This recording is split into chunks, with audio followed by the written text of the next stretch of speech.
If you are starting out in film and you are looking to get set experience, keep watching. I'm Nicole. A lot of people call me Shaps. I am a freelance cinematographer and video producer in Toronto. What exactly is a production assistant? In short, they are a PA, and it is someone who is a helping hand. Depending on the scale of production, your role can significantly vary. I've worked with a fair share of PAs, and I have also been a PA, so I have created this small little list of 5 tips that I think are really beneficial, especially if I have hired a PA. I will absolutely be hiring them back again. Tip number 1 is show up early or on time. In order to make a good impression, it's really important to make sure that you are there on time. There's so many memes out there of people double checking, quadruple checking the call sheet to make sure they know exactly what time they're supposed to be there and how to get there, what the location is. Just being as prepared as possible to get there and be available to help right away. Tip number 2 is to know exactly when to network. The best time to do this, I personally think, is during lunch or during any breaks, maybe right at the top of the day when you introduce yourself to other people. You absolutely should not do this during setup. Setup is probably the most chaotic time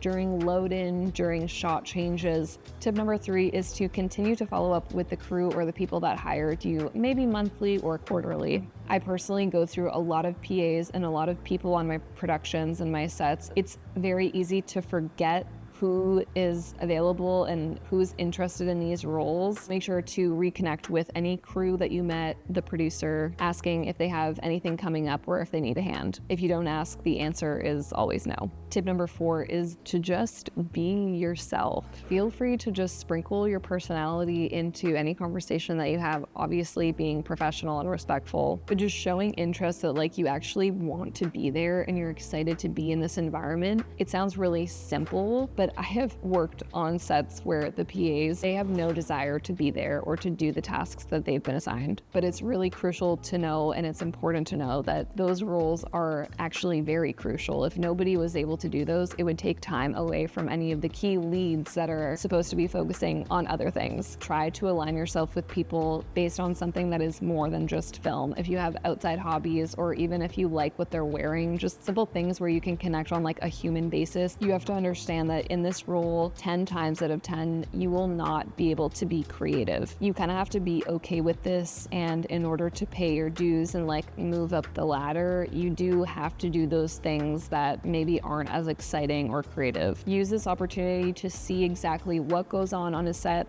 how it sounds, what kind of terms people are using, what things are called, and maybe also use this time to figure out what role you're actually looking to get into based on what you see other people are doing. And tip number 5 is having a sense of urgency. On a production, sometimes you are there for 10 hours, 12 hours, sometimes 14 hours, and time is money. The faster and the smarter you can get tasks done, the better, the more efficient. It's always looked at as a great thing. If you were to get something done a lot more efficiently, everyone will love that. Set life is usually very fast-paced, so try your best to match that energy. My best advice is just to keep your hands busy. As soon as you are done one task that you're assigned, keep it moving. Try to ask anybody else if you need help, or at least make them aware that you are available if somebody needs a hand. Bonus tip is to get your driver's license. Driving to set and helping with picking up or dropping off gear is super helpful with production. Those jobs are labeled as PA driver, and they'll be driving a cube van or a box truck. I encourage you to click the link below if you want to work on set with us. We'll have your information on file, so if there is an opportunity that aligns, we'll definitely hit you up. After watching this, I challenge you to go out there and reach out to producers and production companies and just say that, hey, I'm available, I'm super interested, this is what I have to offer, and see what happens. If you found this video helpful in any way, please consider subscribing. I'm going to be posting a lot more of these this year. I do also post on TikTok once a day about a ton of different things, mainly filmmaking tips, so feel free to follow along there. Thank you for watching.